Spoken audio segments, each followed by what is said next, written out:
The broadcast is now starting. All attendees are in listen-only mode.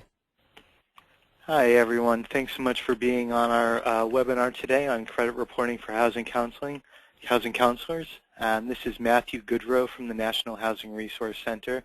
We're going to get right into it because we have a really full, we have an hour for today's webinar, and it's going to be jam-packed with good information, so we want to get right into it. I did just want to mention before we get started, so Sharon Peet from CIS is going to be giving today's presentation. If you have any questions, kind of the typical format if you've been on with NHRC before, you can use the question box. If you do have a question and are connected with your telephone, you can raise your hand and I'll try to call on you. But just for the sake of continuity, it'll probably be easiest if you just use the question box, and I'll just try to jump in and read questions aloud as we go. And we'll also have time for Q&A at the end of the session. So I'm going to hand it over now to Bruce Dorr-Palin, the Executive Director of the National Housing Resource Center.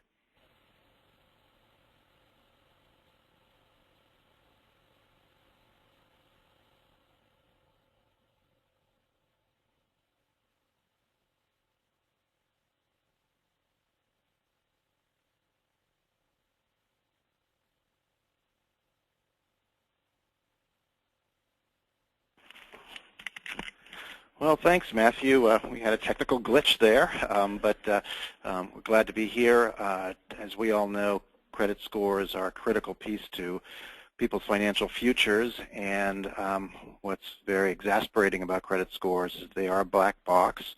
They have a major impact on people's lives, and sometimes how you act financially is counterintuitive in terms of the scoring, and it's really important to understand sort of what the elements are of the credit score and how different actions may impact your ability to help your clients and help people get back on their feet. And so we have Sharon joining us from CIS, and we were glad that they're eager to help share some of the information we all need to know about. We chose CIS specifically because hopefully you're aware that we have a great relationship with them. And for members of the National Housing Resource Center, you can get a pretty deep discount in your credit reports. Agencies are paying currently for a tri-merged credit report with credit scores typically anywhere from $12 to $18 depending on your provider. And through our relationship with them, the same credit reports are available tri-merged with credit scores for $9.75. So a great deal, and we hope that you all, if your members use it, we have a few members who haven't signed up yet, and we have some who are saving a lot of money under it, and if you aren't a member yet, please join and get involved with it. But let's dive in. Sharon, very interested in what you have to say. Fantastic. Thank you, Bruce. Thank you, Matthew. I am Sharon Peet and work for CIS, which is headquartered in Allamuchy, New Jersey, which is near Hackettstown. Allamuchy is not a very big town. Not too many people have necessarily heard of it, but it's on the border with Pennsylvania. And we have additional offices on the East and West Coast, which allow us to offer extended customer support hours and has actually been very helpful for the NHRC relationship also, as we are very excited to have a few of the West Coast constituents that have joined the relationship and are taking advantage of those benefits that Bruce mentioned. So we are thrilled to provide this webinar for all of you today. It's basically information about, as Bruce said, the black box of FICO, and the more you have questions, that would be great. We'd love to entertain them as much as we can and answer all your questions, and look forward to potentially even doing this down the road with NHRC and offering more webinars in the future. So very happy to be here today. So as I mentioned, we're really going to spend our time today talking about the FICO score. And we start out with, why is it confusing? It is confusing, and credit scores in general are confusing. And here's just a couple of those reasons why. There's a large lack of understanding in the consumer base and in the borrower base.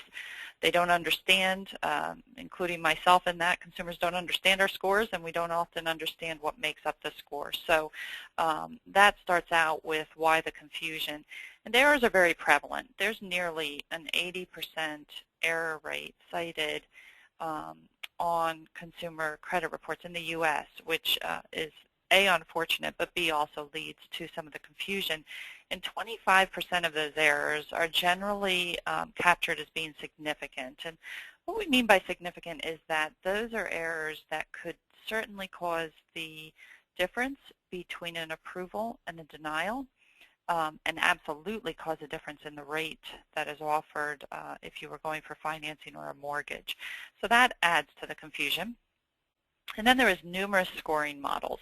We're going to spend our time today talking about FICO, but models differ by industry and institution. There are many, many models out there, and the scores that the borrowers purchase online generally are different from the scores that the financing entity, or the housing counselor in this case, is looking at, which adds to the confusion. The ranges of scores differ, so with FICO we talk about a range, but that might not match the ranges of some of those other scores and scoring models. And different scores measure different probabilities, so depending on what type of credit a consumer is going for, it could be in an industry that measures a very different probability than the mortgage or housing industry. So all of this is just some of the reason why there's a lot of confusion around credit scores. And today, like I said, we're really going to focus on the FICO score, which is very widely used in the mortgage industry. And it provides consistency, yet there's some inconsistencies, and we're going to talk about that. So it is a benchmark across the three bureaus, which is where the consistent factor comes in. But there's also 3 different scores per borrower, and they're all referred to as FICO, even though technically they have different names. TransUnion does call it FICO, Experian calls it Fair Isaac, which developed FICO, and Equifax calls it Beacon. Now, we generally just refer to them as FICO scores, and when you pull a tri-merge credit report, we just refer to the FICO, and the tri-merge FICOs, there's always 3 shown, as you're all familiar with, but they actually are 3 slightly different algorithms with each of the bureaus, and that also can go back to why sometimes there's confusion and really add to that black box that Bruce mentioned as far as why sometimes things that make good sense don't do to the score what we would like them to. There is a consistent minimum score criteria, and that is that you need 1 open trade line that's at least 6 months old and activity in the last 6 months.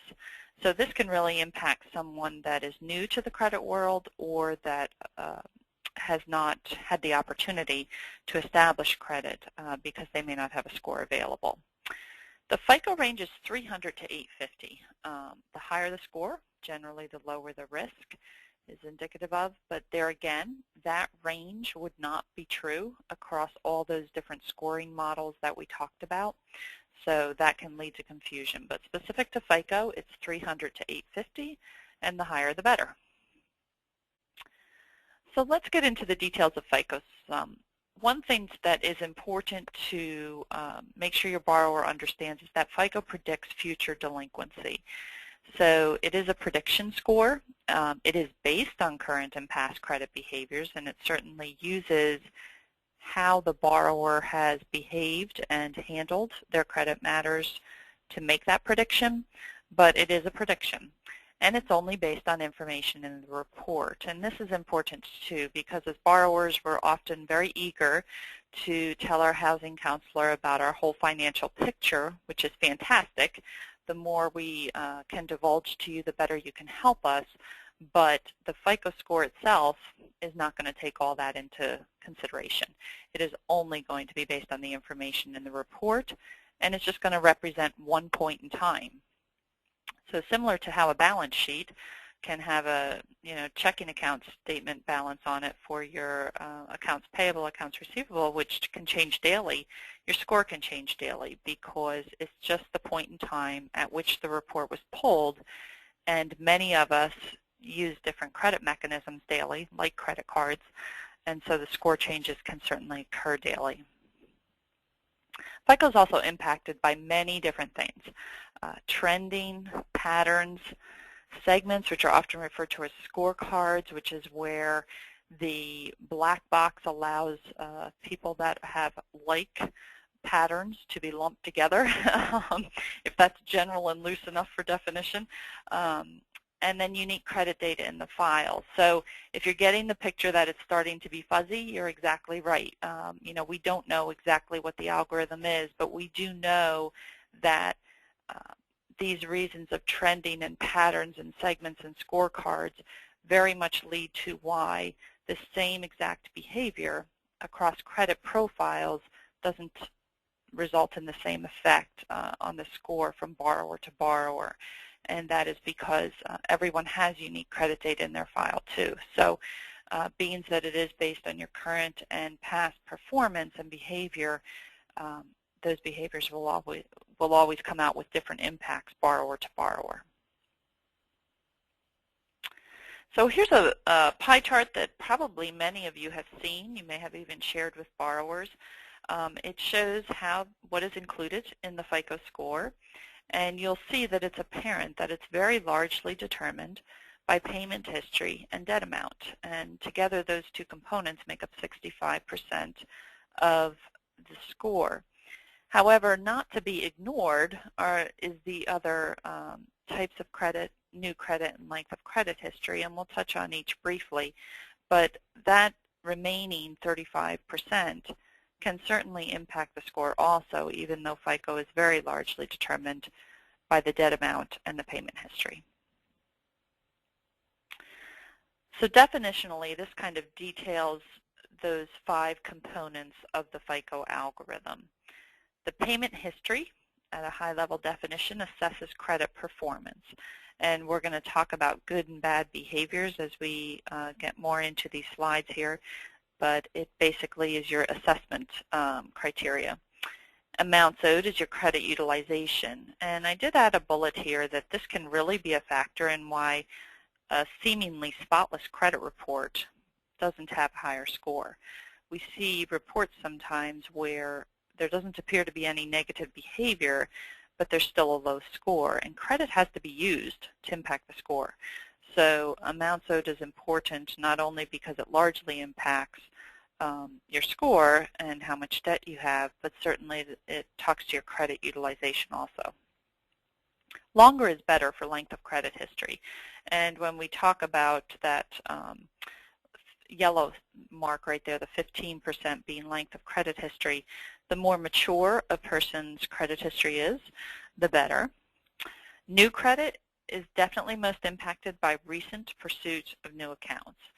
So we're going to talk more about inquiries in just a slide or two here, but new credit is definitely impacted heavily by recent activity.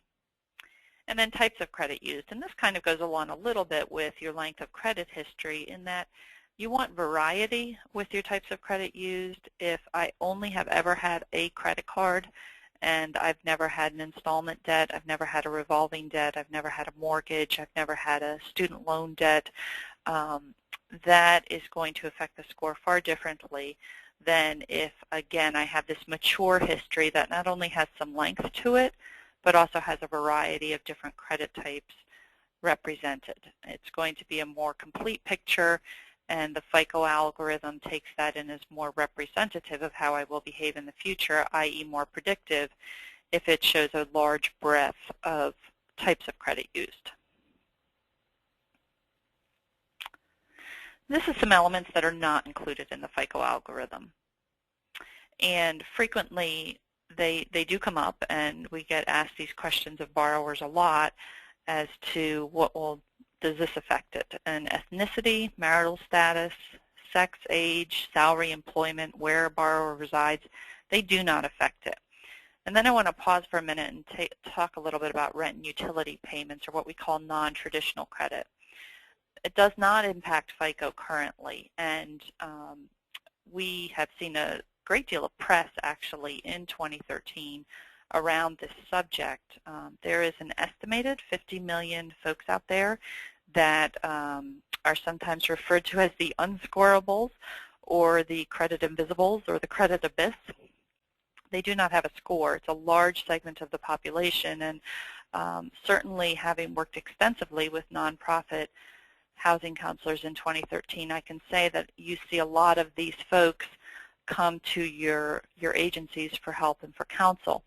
And you know, if their rent or utility or other non-traditional credit payments were reported to the bureaus, they would be scorable. And all the studies that have been done in the reports show that this large segment of the population that we refer to as non-scorables is actually a very similar risk profile to those of us that have scores. And they actually haven't found much difference in their risk at all as far as the bell-shaped curve goes for those of us that have scores and those that don't. But because things like rent and utility aren't traditionally reported to the bureaus, they don't have scores. And there is actually a current act in Congress that is trying to get passed called the Credit Access and Inclusion Act that would include more of these types of bills in credit scores, which would allow for far more folks to have scores than do today. Now, CIS does something that we call non-traditional credit, where we can add the trade line of a rent or utility payment to a report for a borrower. However, it doesn't affect their score. We can add it to the report so that it shows, and the lender is definitely generally happier if we have more trade lines on there that are more representative of how the person pays their bills, but it doesn't affect the score. Back in 2010, Experian did start including some rental payment in its score. However, it's been very limited because, first off, if the property management company or landlord company does not report consistently to Experian, it's not included. And then that's the other thing, is it has to, you know, it doesn't cover a large enough segment of the population to provide a great deal more scores. So rent and utility not being included in the Bureau scores has been a hot topic as of late, and certainly you can we can talk about it more in the Q&A if not true, but I would think that this would help out a lot of the applicants that you all see, as almost everybody has a cell phone bill these days, and more folks have rent payments. Even those of us that were homeowners in the past, some have rent payments now. Sharon, I'm just going to Sure. jump in with a quick question. So this is going back to the breakdown of the percentages that go into the FICO score. Mm-hmm. So the question is, if the new credit category is good or bad for the score? So that is mostly impacted by the recent pursuit of new credit, and we're actually going to get right into the increase slide here, and that might explain it a little bit. But new credit is a good thing in that, as I said, you want a variety of types of credit used in your score. But when you take on new credit initially, it often represents higher risk, because generally, and this is going to be a bit redundant with the slides that are coming up, generally when you have a new account, the balance is a bit higher and the risk is a little more prevalent. So it's an important score component at 10%. It is needed in order to get a mature credit history where you show many different types of credit, but initially it can actually lower the score because it represents greater risk. Does that answer the question? Yeah, I think that was great. Thanks. Okay, and we will, like I said, talk a little bit more about this as we get into inquiries, and then we're actually going to talk about the risk of new accounts. So first I wanted to talk about how inquiries affect a FICO score, because that is a very common question. You know, when a borrower pulls their report, they see who pulled it, and when they see factors that affect their score, they'll often see inquiries in those factors. So why do inquiries even matter? Well, because multiple inquiries in a short period of time is correlated to greater risk being assumed and open up multiple accounts. So this goes a little bit with the question we just talked about, that if indeed I am shopping for credit of any type, if I were to open up multiple accounts, it would be indicative of greater risk, and that is definitely counted into the FICO algorithm. That said, inquiries are weighted far less than other score factors. So when the borrower says, why do inquiries matter? Well, they matter because they're indicative of higher risk if you open up a lot of new accounts, but they don't matter at the weight of paying your bills on time, for example. They do count, but not at the weight of other factors. And rate shopping is important to be done in short periods of time. And what I mean by rate shopping is financing inquiries should really occur close together, and the recommendation is a 2-week period. So when a borrower is going to look for financing for a car or a home, it is best if they do that shopping in a short defined time frame like 2 weeks. And the reason for that is because the algorithm for FICO is smart enough to understand that then they're rate shopping. They're looking for a good deal for the car or a good deal for the home, and it will lump those inquiries together and just count them as one as opposed to counting them as multiple inquiries. And then there's many types of inquiries that do not affect the score. Many employment inquiries are pulled anymore. Credit is pulled for a large variety of jobs, and that does not. When an employer pulls a credit score, even if it's very weighty for the job, if it was a financial job or something like that, that type of inquiry does not affect the actual score. Inquiries made by creditors that you are holding existing accounts with do not affect the score. So if I have a credit card with Bank of America and they're doing a monitoring check on me, and they go in once a year and make sure that my credit score has not changed or has not fallen drastically, I have an existing account with them, so that's not going to affect the score. Inquiries made by lenders for pre-approval offers. So this is where you get that letter that says you've been pre-approved for, and when you call them up and you say, how do you know I'm pre-approved, they say, oh, well, we did some credit checks. That does not affect your score because you did not in any way initiate that action, and it doesn't affect the score. Soft pulls for housing counseling. So very familiar with this audience. When you all pull the report, with CIS, we set up all the coding so that it shows as a soft pull, and it shows as housing counseling, which does not affect the score. And then self-pulls of score. So we encourage borrowers to go to annualcreditreport.com. If they want to get their FICO score, they have to go to myfico.com, and it's not free like it is at annualcreditreport.com. But when they do pull their own report, they may not always get the FICO score unless they're using MyFICO, so it's important for them to understand that, but that does not affect their score. So they can check their score, and it will not count as an inquiry and hurt their score. So now we get into talking about credit score impact, and most important for borrowers to understand is that it's unique. There's a unique impact of actions, and I mentioned this briefly, that the same behaviors affect the score very differently borrower to borrower for a variety of reasons, but the bottom line is that no two credit histories are exactly the same. So seemingly very, the same behavior, and even a credit report that looks very similar will often affect the score very differently as those factors change that affect the algorithm.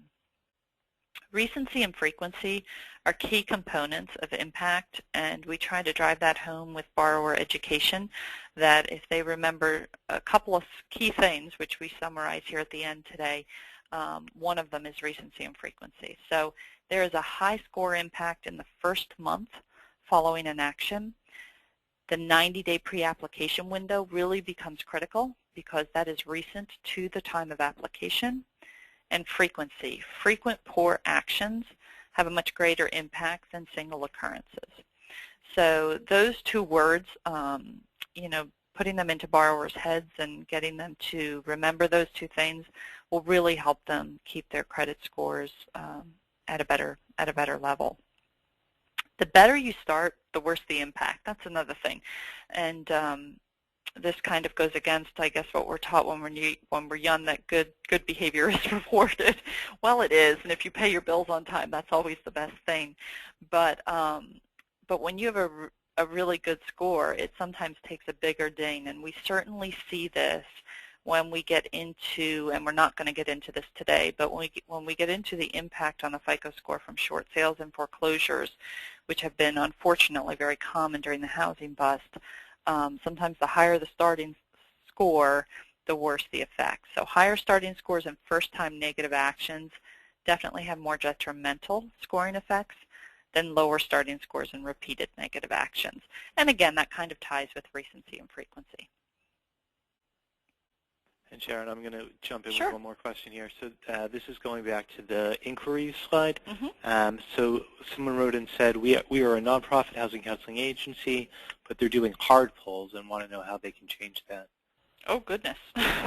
Well, join NHRC and sign up with CIS because that's not good. No, the bureaus have different codes for permissible purposes through the Fair Credit Reporting Act. There are only certain reasons that you can pull someone's credit.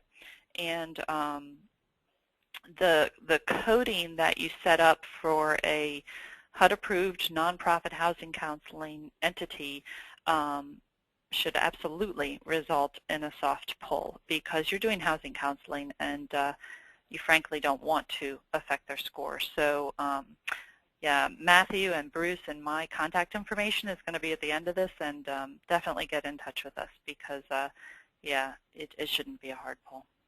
Okay, thank you.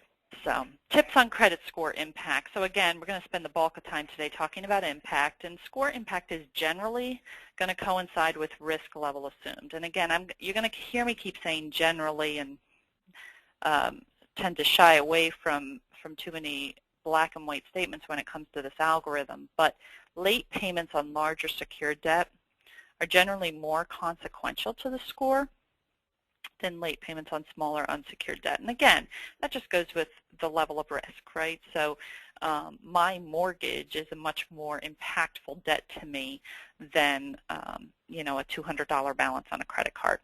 However, and I did bold it because the best counsel is just pay all your debt on time. You know, so although we can say that there's some coinciding with the risk level, we can also say that the better behavior is to pay on time. Don't pick and choose which bills. New credit often drops the score. So this goes exactly to the first question that we just had a few moments ago. New credit has a negative impact to debt ratio generally because it's indicative of higher balances. If I go out and I shop for a car, obviously the balance on that installment loan is going to be higher at first than it is 2 or 3 years from now. So that higher risk level is often going to drop the score, as we talked about previously. Another important thing for borrowers to remember, there is a lot of discrepancies in credit reports, and unfortunately, Americans are not known for accuracy always in their credit reporting. But that said, when the borrower has a discrepancy on their report, they should remember that the transaction may have been reported, because creditors generally report monthly to the bureaus. So 99% of the folks reporting to credit bureaus report on a monthly cycle, all done electronically, as you can imagine. So using Bank of America again, Bank of America sends their trade files to the bureaus every month on the same day since time began till time ends, right?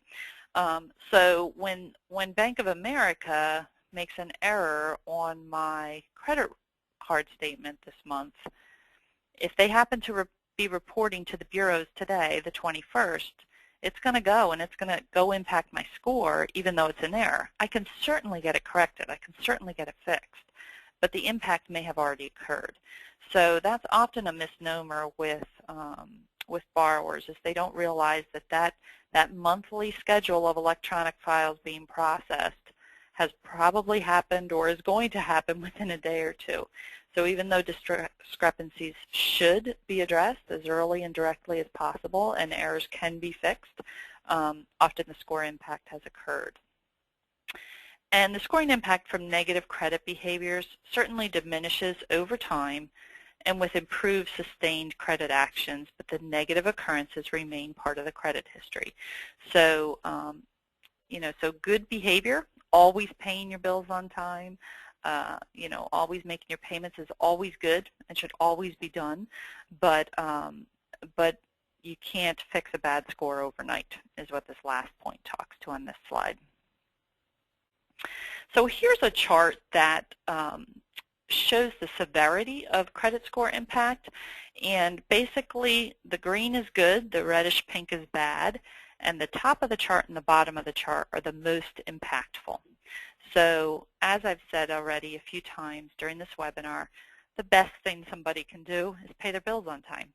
and pay your bills on time over and over and over again, every single month. And that's the most positive score impact that you'll see. The worst thing someone can do as far as impacting a score is filing bankruptcy. And hopefully that is not a repeated action, but you can imagine the damaging effects that a bankruptcy has even once, never mind successive bankruptcies.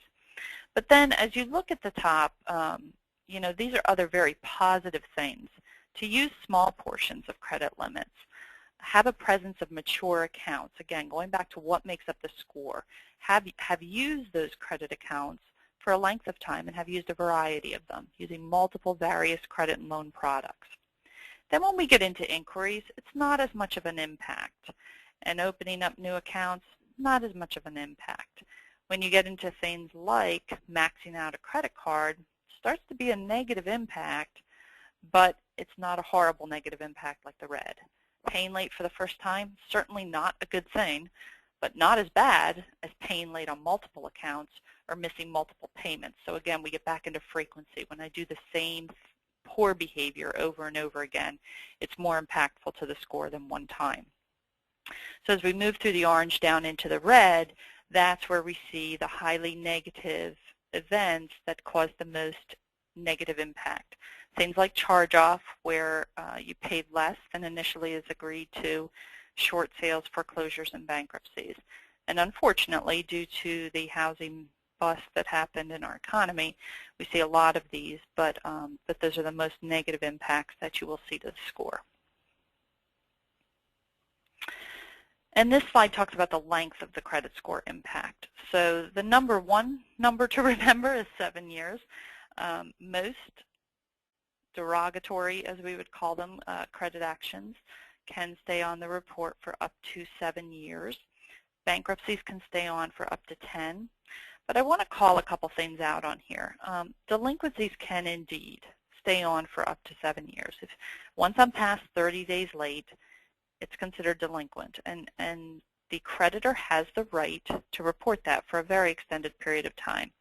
But as you see at the bottom of the slide, it's not that common. Most creditors are going to report delinquencies within the past 24 months, and they generally will not show the lates up to the 7 years that they're permitted to. They could certainly go beyond the 24 months, but generally they're not going to continue to report it up to the full length of time that they're permitted to under the FCRA.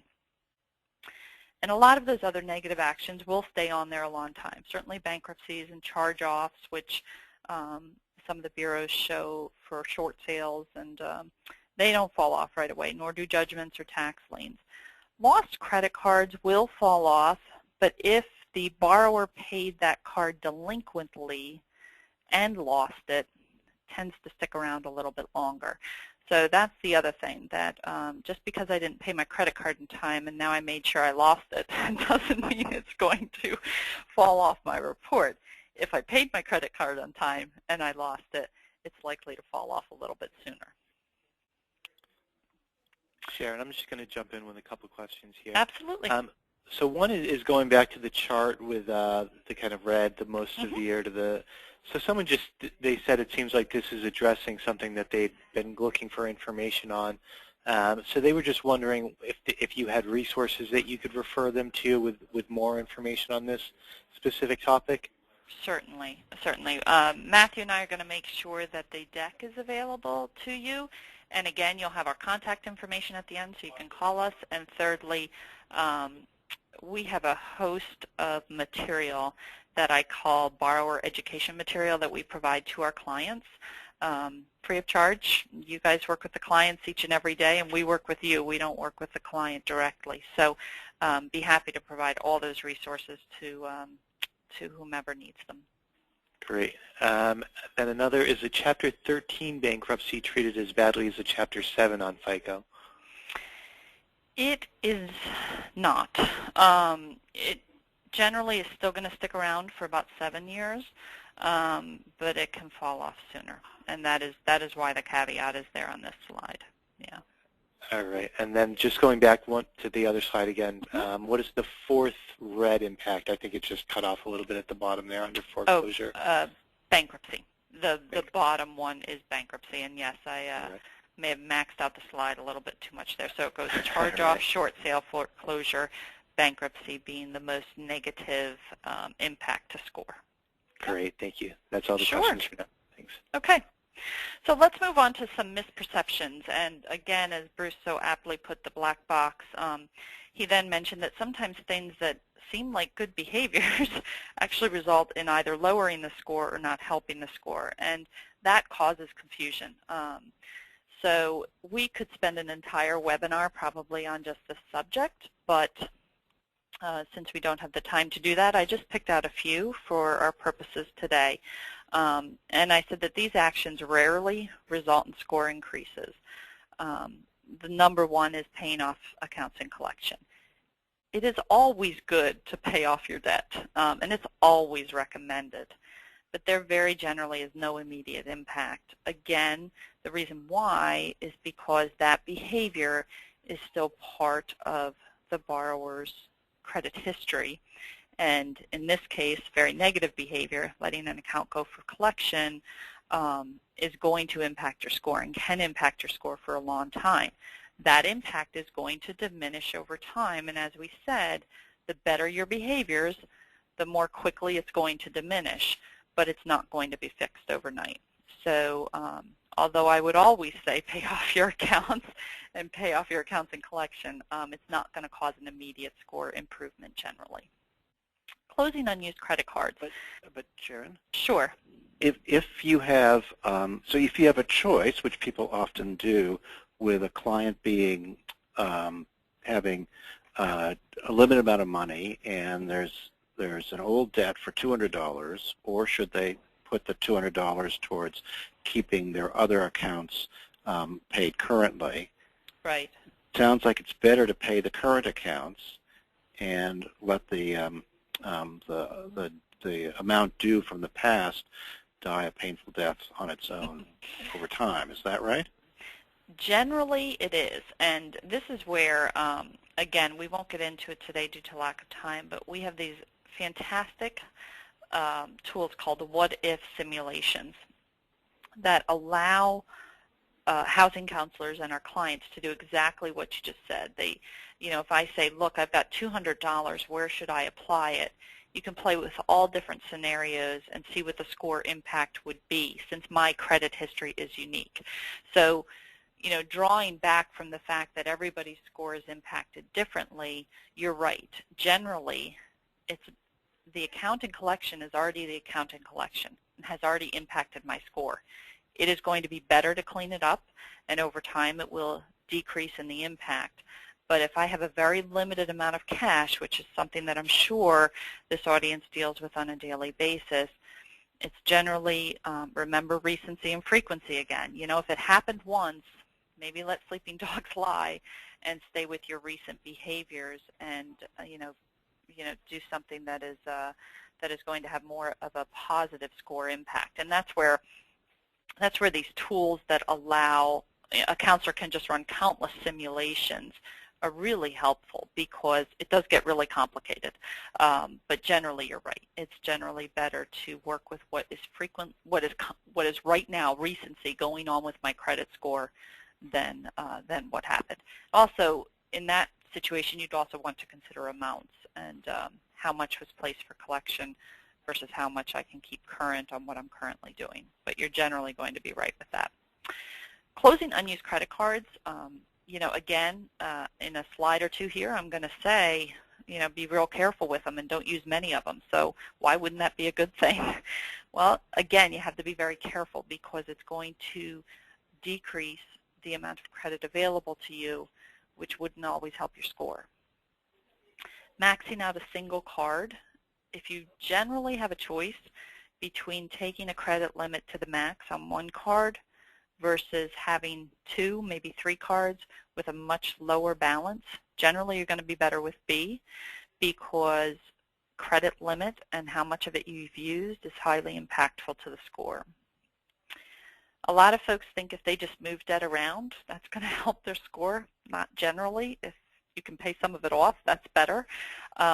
Your debt ratio is very important to your score, as we saw, the amount you owe. And so if I'm just going to rob Peter to pay Paul, which is, the old folksy saying of it, it's not going to necessarily help the score versus paying it down or paying it off. Opening new accounts to increase available credit.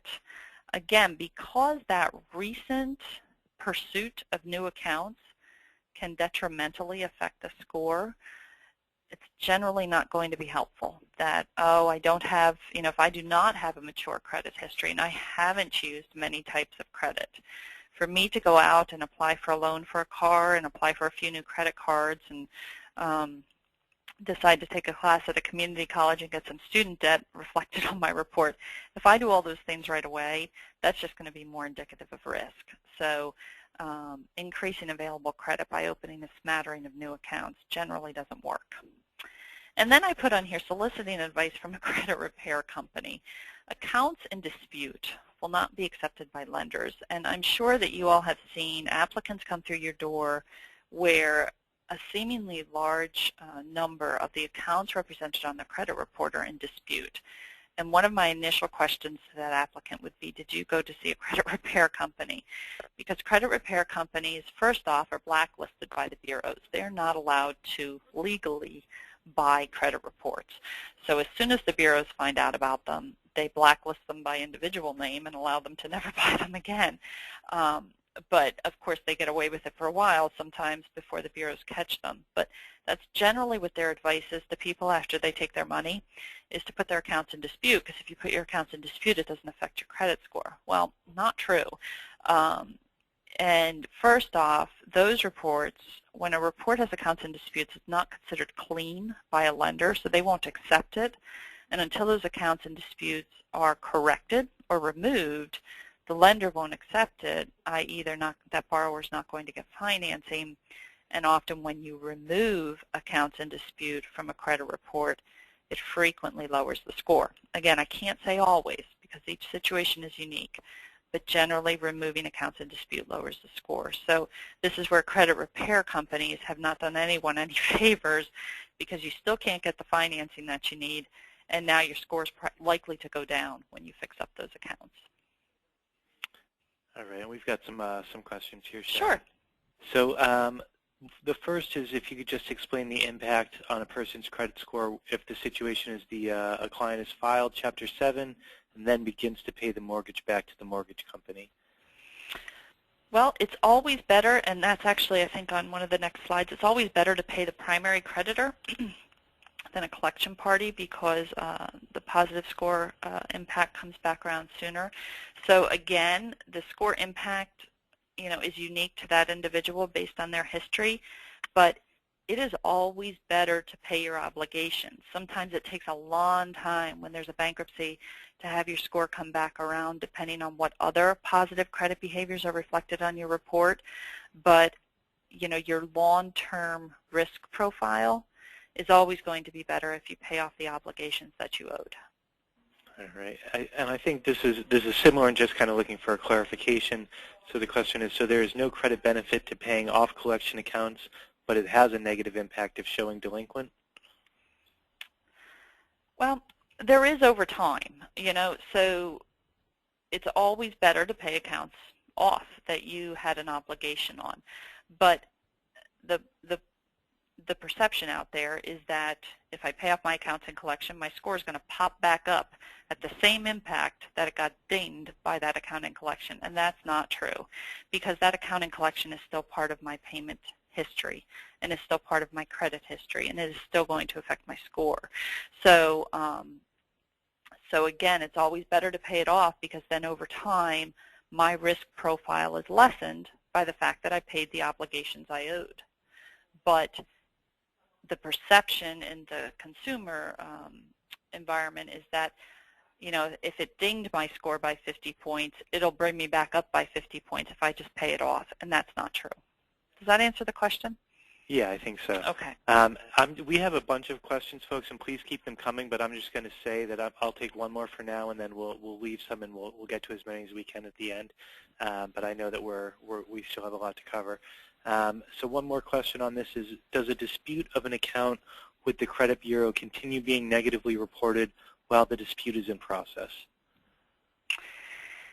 It depends on the creditor, but generally yes. And generally when that last bullet on the slide that's on the screen right now, accounts in dispute that came from the horrible advice from a credit repair company, it generally was in dispute, it generally was late, and they're generally not going to remove it. So yes, they're going to usually continue to report it in dispute until it's resolved. And some creditors, and it depends on the type of debt sometimes, and we'll talk about that in a slide or two here, there's more lax with certain types of debt sometimes than there is others. But generally it's going to stay in dispute, so the lender's not going to accept the report because it's not clean until it is fixed or corrected or paid, and then it will reflect the new behavior, whether it was paid or whether it was an error or whether it was cleaned up in some way, and certainly that repaired effort will be reflected in the score, but it can often lower the score when you remove an account in dispute. And that's often sometimes what happens is it gets resolved and then the creditor agrees to just remove it from the report entirely, but often the score will go down. All right, thanks. So yeah, keep the questions coming, folks, but we'll try to get to as many as we can at the end of this session. Absolutely.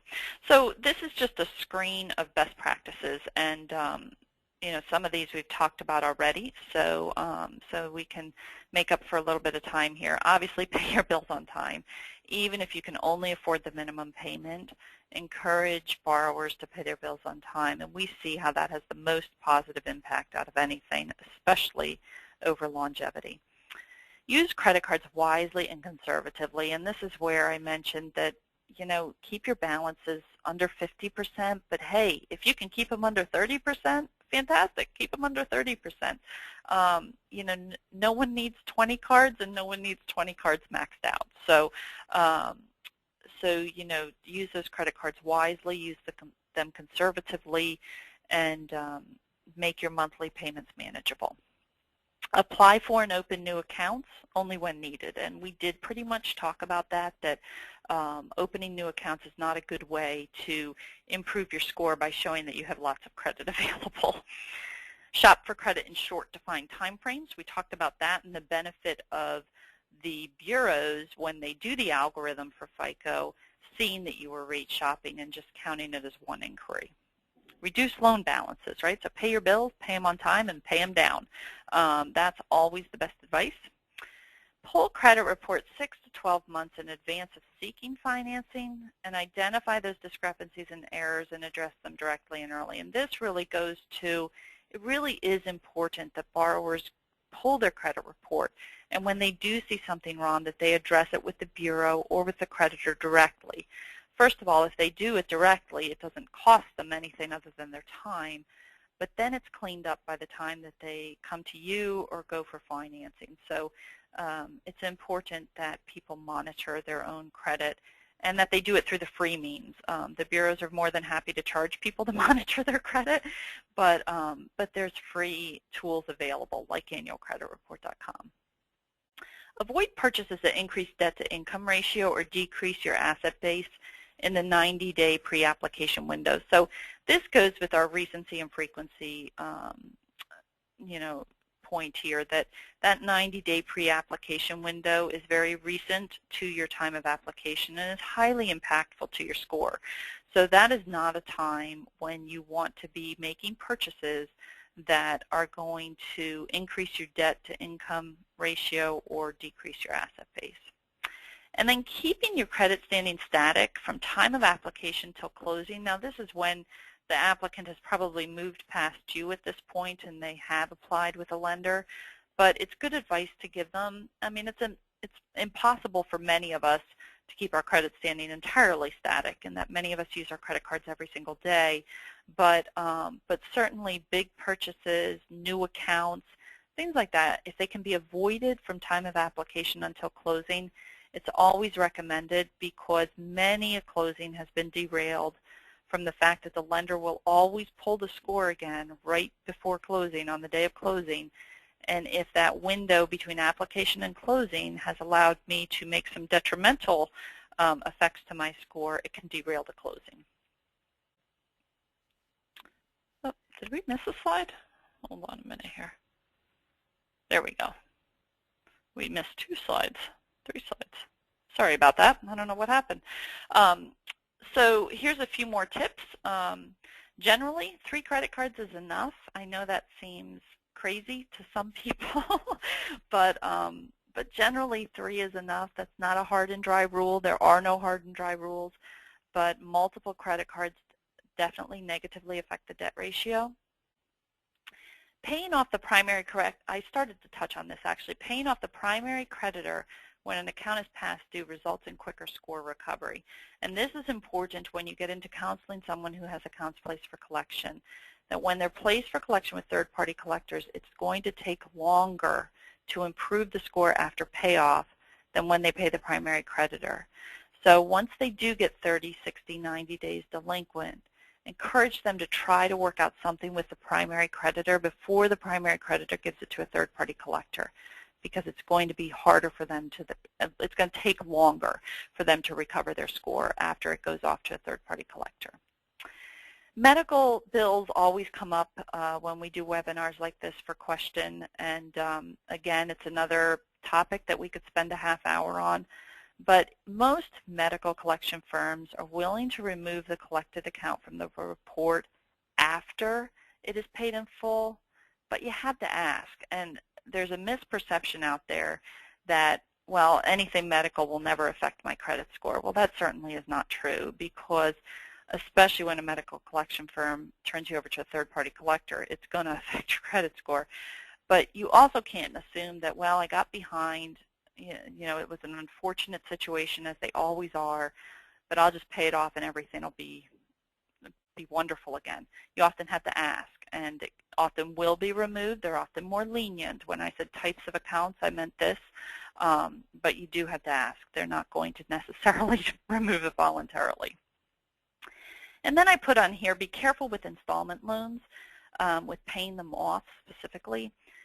When you lose the debt history, it often lowers the score when your payments have been timely. And this is often a big issue when folks are going for a mortgage, because installment loans are often auto loans. And fewer payments left on an installment loan at time of mortgage application is generally a positive situation. So if I'm going for a mortgage and I have less than a year's worth of car payments left, that is generally a more positive situation than if I'm applying for a mortgage and I just took out a new car loan and I have 5 years of payments left.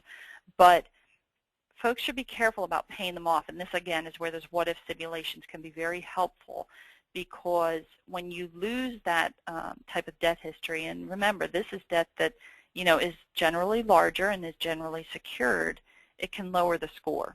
So again, a seemingly positive behavior doesn't always have the effect that we expect it to. So here's some final takeaways. I said, you know, things that we should always remember. Credit behaviors, good and bad, affect the score, and recency and frequency are the buzzwords for that.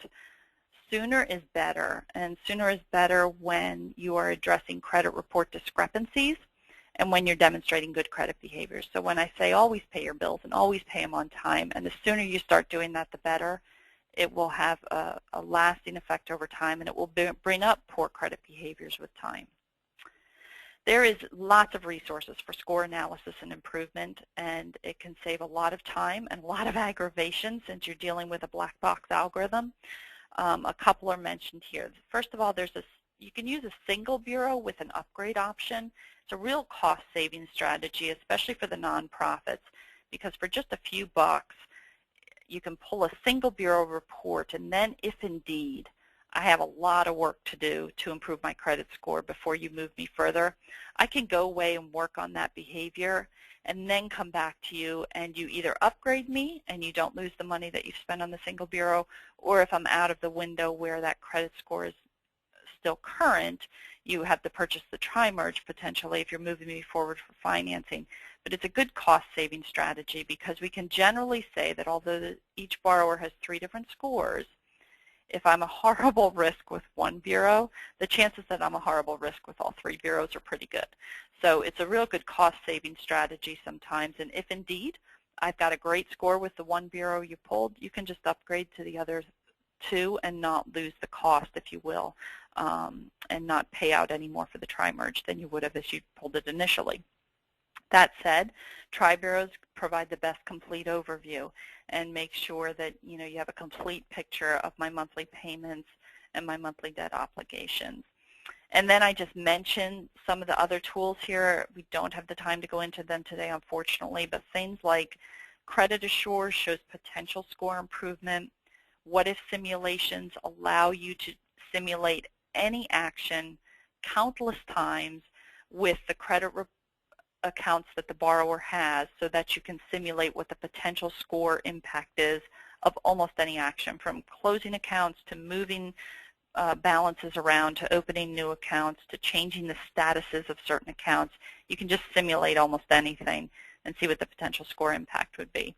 And Credit Analyzer can almost act as an action plan, as can a what-if simulation, in that it basically tells you how to help the borrower improve their score. And both what-if simulations and Credit Analyzers allow you to actually print out a report that has been very motivating for HUD applicants to say, okay, these are some things I need to work on.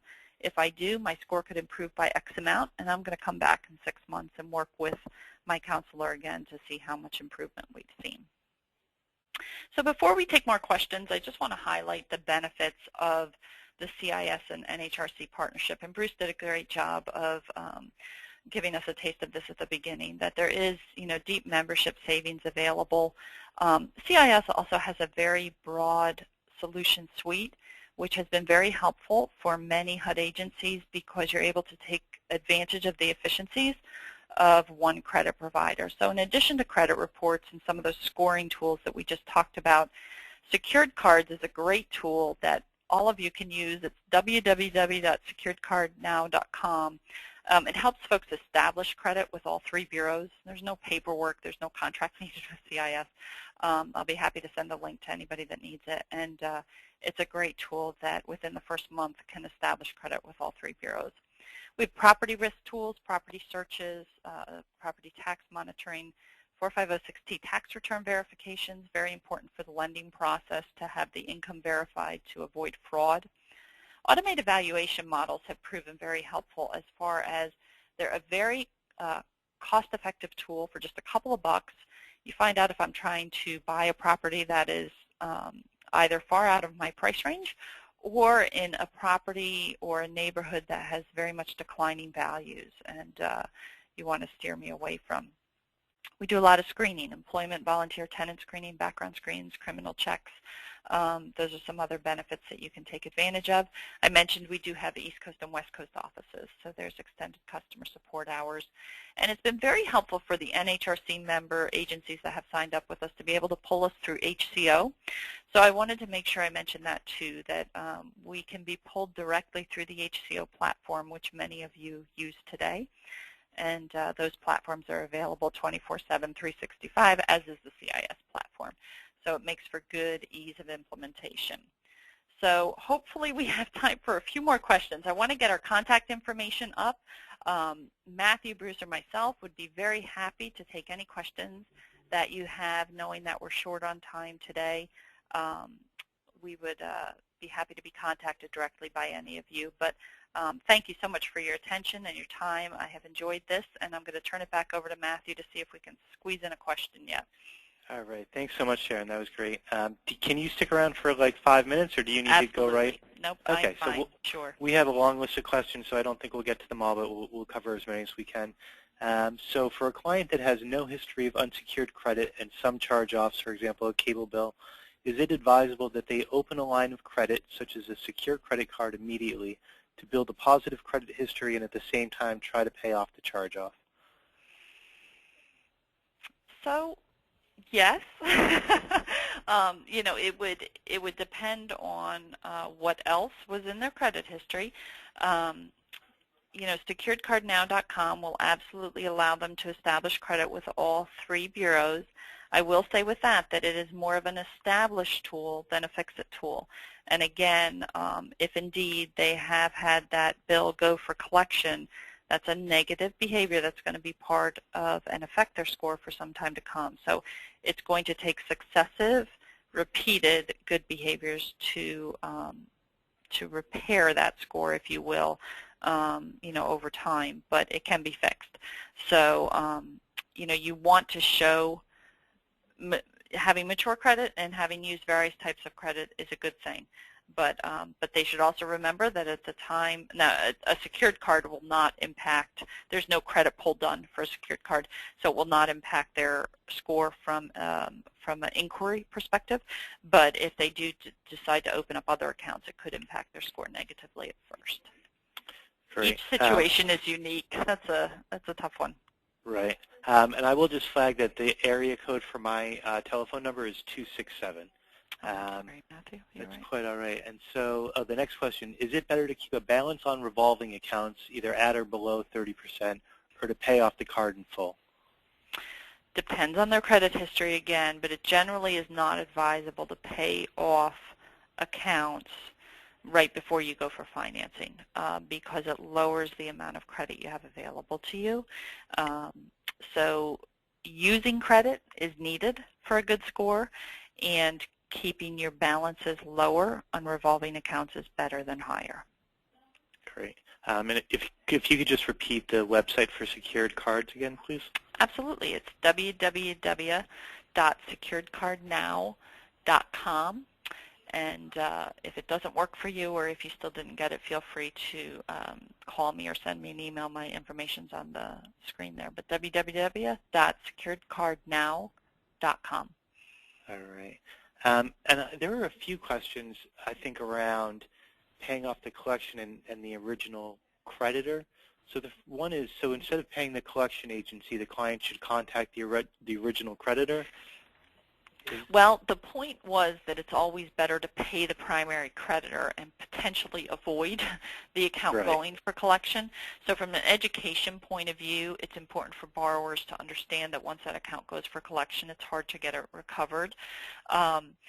So if it's already placed for collection, the original creditor may not be willing to accept the payments directly. That's why they placed it for collection, is they turned over that liability to the collection company. So you would have to deal with that on a creditor-by-creditor basis, but it's very common that then the original creditor will no longer accept payment. Okay. So that, yeah, I think that answers a few questions. The question, and I think this is something we probably we'll get into in another webinar, but how mortgage delinquency affects the score, after how long how many months does it stop impacting the score? You may have actually covered that as well. Well, and again, each person's credit history is unique. So, is it their only mortgage? Is it the largest amount owing on their report? How long has it been delinquent? Are there other large secured debts showing delinquent on the report? Those are all factors that are very much going to affect how that affects the score for that individual report. All right. And this is, I think, kind of similar to things that we've covered, but so that if the situation is there's a garnishment from a creditor, the borrower says it's not their debt, is the burden of proof on the creditor, and how does that impact a credit score? Yeah, unfortunately, it generally is. It's always better for the borrower to address those discrepancies early and directly. So that's why we encourage them to go out, pull their credit report, and if they see something, get on it, because it takes a while sometimes to correct those situations. When you're working through a credit reporting agency, they can be corrected much more quickly, but of course there's fees associated with all of that. But it happens. It happens that somebody else's accounts show up on the wrong report, and that can be corrected. And under the requirements and rules around FCRA, the creditor is required to notify the folks that they have reported erroneously to within a set period of time. So, this is where your counselors are just so vital to the dearth of borrower education out there, because they have rights. They have rights to get it fixed, and they have rights that anyone that pulled their report that had the erroneous information be sent the corrected information through no charge to the borrower. But it takes legwork and time, and it takes persistence from the borrower, which generally they come to you for help, as I know, because it can be frustrating. Right. Great. I'm just going to go with two real quick questions and apologize to anyone we don't get to. So first, if folks sign up for the credit reporting with CIS through the NHRC membership, can they print their credit report at the end of the session with the client and provide them with the report and FICO scores? Absolutely. Mm-hmm. All right. And someone just asked, are there any online credit score simulation tools or Excel? Are there? I mean, you did mention a few online resources, but right. So just by way of breaking that out a little bit, and again, I want to be conscious of your busy schedules, but the tools run based on the accounts in the report. So the way the platforms work is that you pull the credit report, and then, for instance, if you are using this what-if simulator, which allows you to simulate any action under the sun with the borrower's reports, the tool is looking at the borrower's current accounts that are reflected with each bureau. So it's on a report-by-report basis, and the report has to be pulled in order for the tool to work properly for that unique report. So the only things that are available from a general sense are just going to be very general best practice tips, very similar to what you saw here on some of the slides. Pay your bills on time, and it's generally better to do A than B. But when it comes down to the individual impact for a specific borrower score, you're going to have to be using the tool in the same platform as the credit report so that it's accurately looking at the correct amounts, the correct type of debts, all those things that make up FICO. Type of debt, amount to owing, other payment history reflected in the report, whether new credit's been used, other types of new credits that have been applied for. It's going to look at all those things when it's working that tool. Great. Well, thank you so much, Sharon. We appreciate you sticking around, and that information was all very helpful. Bruce, did you want to say anything before we sign off? No, I think this is very good, and we'll do another one, another phase on credit in a few months. So this is great. We really appreciate people's participation, and definitely sharing all that you had to offer here. It's very good stuff. Fantastic. Thank you for everyone's time. Have a great afternoon. Bye, everyone. Thanks. Bye.